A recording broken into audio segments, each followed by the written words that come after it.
As winter comes to an end, our towns and farms are starting to see the first signs of spring. The snow is melting, the weather is warming up, and people are beginning to get back outside. For local farm kids, this time of the year means getting ready for a new and busy season. We will be interviewing some farm kids that go to our school to see what it looks like as they get ready for spring and also have to go to school. Our first student will be Rylee. He is a farm kid who is in the Fullerton area. So Rylan, how does your daily schedule change once kind of spring gets here, you guys start getting ready? What does that kind of look like? Well, we kind of start getting into things, start waking up a little bit early, start running more late. How would you say you balance kind of like homework from school and then like longer hours on the farm? Usually I try and get most of my work done at school. If I can't, then I can, I guess. What jobs do you usually help with in the spring? Usually I'm most of the time doing tillage. Usually I'll run some seed tender for Dad or... What would you say the most stressful part about spring is? Most stressful? Probably just trying to get the crop in the ground, I'd say. Do you think the school does a good job of like understanding that sometimes you gotta go help your parents work and all that? It's pretty understandable. Yeah, I'd say the school definitely does help with that. That's good. And do you think growing up on a farm gives you an advantage in school? An advantage? I'd say it'd give you a little bit of an advantage. You got a little more knowledge off school grounds, Mm-hmm. All right, well, thank you. Thank you. The next student will be Austin Laney. Their farm is located in the Verona area, and they grow cash crops. Hey, Laney, thanks for coming on today. Hello, Goldrust. How are you? I'm pretty good. How are you doing? I'm doing all right. That's good. All right. That's good. So do you ever have to miss school or activities because of farm responsibilities? I would say activities. Not really school because my mom won't let me. If it was up to my dad, I would, but Jody is a very stickler about being at school. So, but activities, yes. I mean, I'll see my friends hanging out or something. Well, I have to work, but it's not too bad because I'm enjoying what I'm doing. And it's the experience. So. That's good. And kind of based on that, do you think teachers understand, like, if you would have to leave or when the farm work does get pretty busy? I'd say some. Like, there's, not going to name names, but there's specific teachers that I feel like understand it. Mm-hmm. Jansen. And then there's other teachers that I just feel like don't at all. But, I feel like it really just depends on the teacher. Mm-hmm. So when did you kind of first start helping out on the farm? Probably when I was like 8 years old, but realistically probably when I was 10 or 12 is when I started actually doing real stuff for the farm. So I don't know. Have you ever had to choose between school events or farm work, or like hanging out with friends and work? Yeah, I have. And for the most part, I pick work. Especially, actually, I can't say that. Never mind. But yes, I've had to pick. And what is one thing you've learned from like farm work that helps you out in school? I'd say hard work and knowing how to manage my time. Kind of just all around how to get things done, I guess. Yeah. Well, thank you. Thank you, Cole. Our last student is Cole Just. He's in the Berlin area. They raise cash crops and have some cattle, so we'll see that perspective too. Welcome on, Cole. Thank you for joining. Yeah, no problem. We'll get started with some questions here. Okay. So, what time do you usually wake up during planting and calving season? I'd usually say probably around 7 every day. Calving, we got like heifers calving, usually it's a little earlier, get up and go check them bright and early, but usually during planting, if the weather's good the next day, probably around 7, get going pretty early. Seems reasonable, I'd say. What's the hardest part about keeping up with school during spring? I'd say definitely just sometimes the missed work. Like you're gone for a few days, like planting or doing whatever because you got a good window, and then having to come back up and make all the missed work and not being in the classroom. Yeah. What's one task you actually enjoy doing? I like doing all of them, but probably one of my top favorites would definitely be planting, I'd say. my air seeder, corn planter. Spend some time on the tractor. Exactly. How does the weather affect your schedule and school life? I mean, obviously weather's a big part of farming. If it's not great weather, it's rain or something like that, I can't be in the field, so I'll definitely go to school for those days. But so that's the biggest thing, is just if we get rained out or can't be in the field, then we'll go back to school. Do you plan to continue farming, ranching in the future? Yep, yeah, I'll definitely go to college for 2 years and then come back and hopefully take it over. There you go. That sounds like a good plan. Yeah. Thanks for being on. No problem. Thank you. As spring continues, farm kids take on the challenge of balancing school responsibilities with the demands of the farm. Early mornings, busy school days, and long evenings in the field are just all part of their routine. Their hard work and commitment highlight the unique responsibility that comes with growing up on a farm.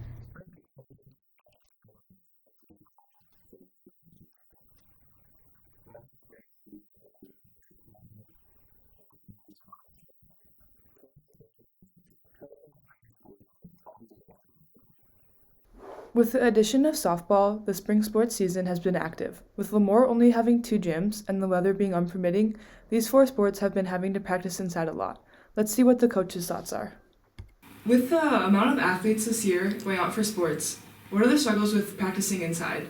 Just space. Space is really tough because track has 40 kids. Where do you put 40 kids if there's not a gym available? So we're doing a lot of hallway workouts, but it's tough when the weather isn't cooperating. We will now be interviewing senior baseball player Gunnar Thieldjes. How has practicing outdoors benefited your team this season? Yeah, I think there's just so much more you can do outdoors. Obviously, you play longer catch, hit better, you can actually see where the ball goes. So, just benefits you. Next, we will be talking to the head softball coach, Jayden LeBlanc, about their softball season. How has going inside compared to going outside impacted softball this year? When you're stuck inside, the drills that you're able to run are minimal. The space that you are able to use is compacted, so you're not able to get the long toss in, you're not able to get the long runs or stretches, you can't throw the ball as high to have the realistic pop flies, or even being able to use, being inside you don't have the weather, like the wind moving the balls around. I'm here with Mr. Didi, the LLM assistant golf coach. And now that there's been some nice weather, how has practicing outside been better from indoor practices? Well, getting out on the golf course for one, it's kind of hard to practice golf when you can't be on a course. Mm-hmm. So getting to go outside and do that's been huge. Hitting real golf balls, putting on real greens. It could always be a little bit warmer, but it's been good for golfers and it's been a lot of fun. Mm-hmm. Thank you. Yep. What are some of the benefits and challenges of having all the spring sports practice in Lemoore? Well, I would say this year, probably more than, well, not more than past years, but it's been as heavy as we've had it. Obviously, the spring sports trying to share, especially adding softball this year, has definitely been a challenge. But I give all the credit to our coaches. They've worked it out. They kind of came up with a system, stuck with it, and worked together.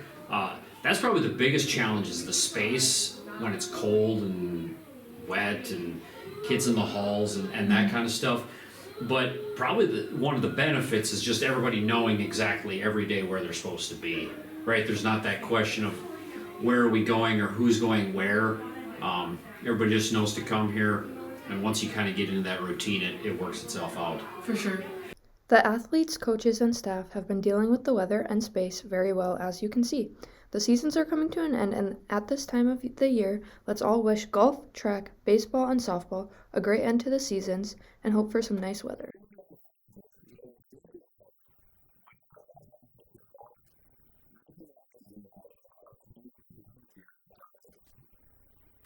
Today we are here with Miss Schmidt. Do you mind if we ask you some questions? I do not. Okay. Have you noticed any changes in weather patterns in North Dakota over the past few years? Yes, I have. I've noticed that the storms seem to be more severe, that we have, seems like the wind gets up above 50 miles per hour more. Spring seems to have disappeared. We go right from winter and then all of a sudden it's 70, 80 degrees. And then it seems like summer lasts longer and the cold lasts longer. We don't have fall and spring. Yeah. What does climate change mean to you personally? To me, it means I'm doing things to try to leave a better world than the generation before me left for me. Yeah, and for the future. Yeah. Yep. Do you think climate change is affecting your community? Yeah, I do. Especially like if you think about school here, Mm-hmm. we haven't had the nice weather. Our spring sports all get compacted into like 2 or 3 weeks. I think people suffer more from depression because it's colder longer. Yeah. Those types of things. Less outdoor recreation. Yep. What concerns you most about climate change in the future? I think what concerns me most is that it's going to reach a tipping point and that we won't be able to, once it goes, it's kind of like the rock falls off the mountain. You can't stop it. Yeah. What changes, if any, have you made in your daily life because of climate change? I recycle. I probably am the recycling Nazi here at school. I try to waste less. I do things like shut lights off. I like shut the water off when I brush my teeth, things like that. Yeah, it's really good that you did that recycling in the school for everybody and for the town. That was actually my very first ecology class that went in front of the city council. Oh. And eventually turned into the recycling program we have. We had recycling before the city of Jamestown did. Oh, that's pretty cool, actually. Yeah. How do you explain climate change to your students? Climate change is not just the earth getting warmer. People think global warming. Global warming is a symptom of climate change. Climate change would be like the disease. So climate change is like places that got rain are no longer getting rain. Places that were I'm not saying it very well. Basically the weather is changing and then it's getting more severe. We're seeing more tornadoes, more hurricanes, things like that. Yeah. Why do you think it's important for students to learn about it? I think they need to understand 2 really important things, and that is their actions do affect the future, and that one person can make a difference. I mean, 8 kids made a difference in our town, so what you do does matter. What are some common misconceptions students have about it? The big one is winter's cold. Like every time it gets to be 20 below zero, I hear people say global warming, hot. Things like that. That's just one aspect of it. How has teaching about climate change changed over the years, if you have? The biggest thing is I can show the kids more, you guys, more scientific evidence because we've been able to collect data and stuff like that. Yeah. Do students seem more concerned about it than before? No. I do feel like my ecology kids have more of awareness of it after we talk about it.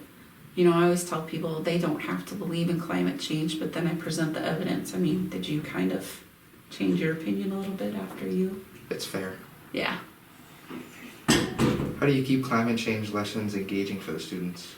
I try to make the information relevant and up to date. We do a lot of opinion stuff. We have a lot of class discussion. Yeah. How do you encourage students to think critically about climate change? I have, just look at the science. Science has kind of been politicized in your guys' world where you can look at a set of numbers and then somebody will tell you it's one way and somebody will tell it's another way. But if you look at the numbers don't lie. So yeah. What role do schools play in addressing climate change, you think? We're the stewards and we need to set examples, like our school having the recycling program and being really big with recycling. I think that's a good example for you guys.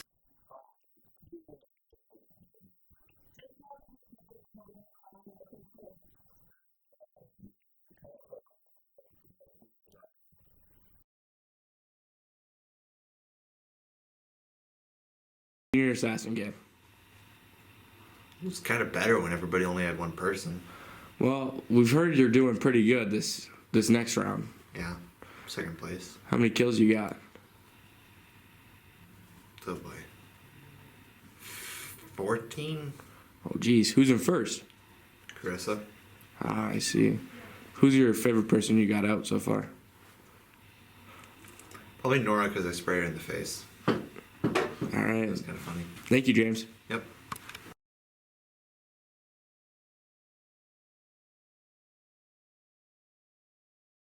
Some questions about Senior Assassin. Are you okay with that? Mm-hmm. Okay. So our first one is, what is Senior Slashing? It's a game that most seniors in college or high school will play to, like, since the end of the year there's less work, and it's just kind of a way you can get rid of stress and have fun with your classmates one last time before you all graduate. I see. When does it start and how long does it last? It starts whenever your class decides. Ours started back in beginning of April, and it ends, most people go till the day they graduate. How far is ours going?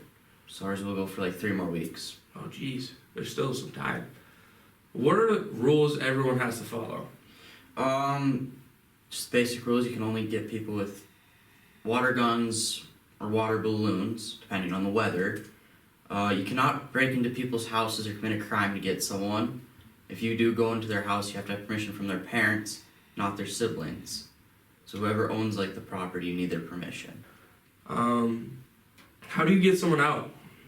You must record them on video, so you have video evidence of you shooting them or hitting them with a water balloon, and then you post it to the app, and then the app will confirm it's an out. I see. What happens after you get your target out? In ours, you'll inherit their target, or since we have a all-day purge, you just can go and get another person in free-for-all. So you don't technically need to get your target. You can get whoever? Yeah, when a purge is going on. Okay. Are there safe zones where you can or can't get out? There are safe zones. The school's a all-time safe zone, so no matter when, the school's always safe. Is the parking lot? Parking lot is not. Okay. So it's just in the school, not school property. Makes sense. Churches during service and events are safe. Sporting events are always safe. Anything, if you're on a school-related trip, you're safe. Okay.